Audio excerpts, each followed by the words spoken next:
So between them, we've got game 3. They're both on 10 and 4. With a victory, they would put themselves into a scrum of players looking to try to make top 8 on tiebreakers, and they could have a chance to do so. So a huge match for both of them.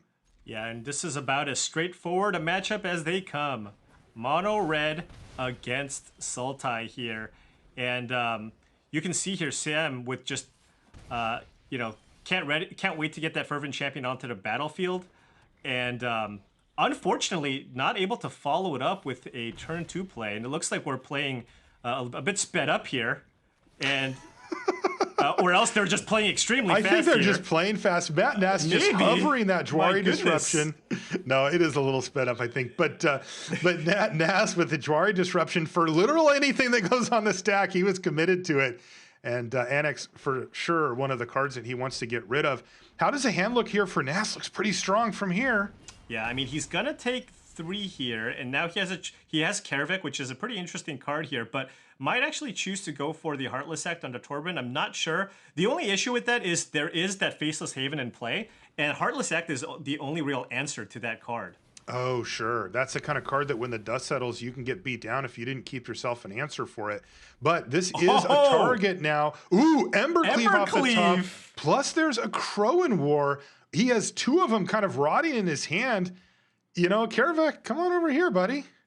Yeah, and the really nice thing about this is that you are not vulnerable to a Shadow's Verdict, right? If you steal the Karavik, if you steal the Karavik, a Shadow's Verdict will not be enough. But you know what? This also seems pretty good. Hey, this is an answer this or die scenario now for Matt Nass. He has the answer though. He does have the answer here. Sam Pardee, though, is still going to be able to get in for 4 this turn. Doesn't have the mana to cast the other Embercleave, but of course, Matt, facing lethal damage, is going to use Heartless Act here onto Torbrin. Take 4. He can play a Yorion next turn, and Sam currently does not have mana to activate Faceless Haven and equip the Embercleave. However, he's got a pair of Recording Wars. He's going to steal this Yorion. That's right. He says, you know, that Yorion doesn't look half bad. I'd like to have one, thank you. I will be taking this very much. Thank you. Annex hardened the Forge off the top of the library. Interesting. And he's actually going to cast it here and then pass the turn back. What a draw here. A Polukranos Unchained means that you can get that Annex off the battlefield. It also acts as an instant speed way, or what am I even saying? You can just use it to block whatever's in play. Sure. I wonder how important these Akroan Wars are going to end up being down the stretch. I mean, if Polukranos can just wipe the board, then Akroan War doesn't do a whole lot. Yeah, this is.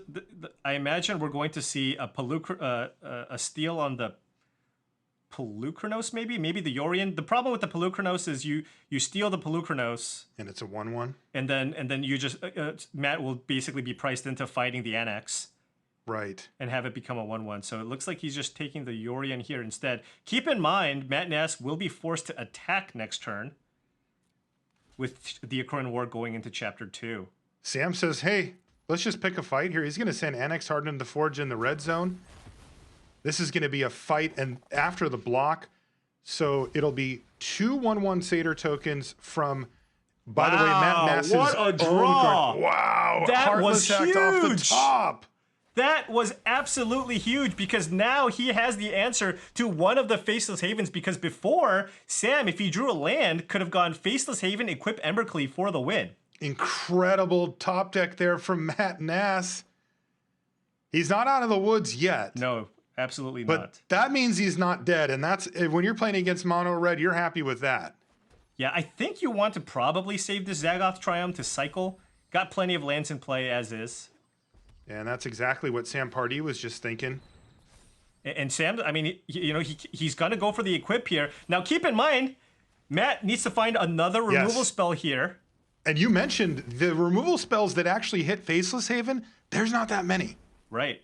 And if he goes for Polukranos, there's another Akroan War in hand here for Pardee. Exactly. And he does have enough cards in the graveyard for the Polukranos. Oh, but the second copy of the Akroan War, unless Matt finds an answer, could just get it done.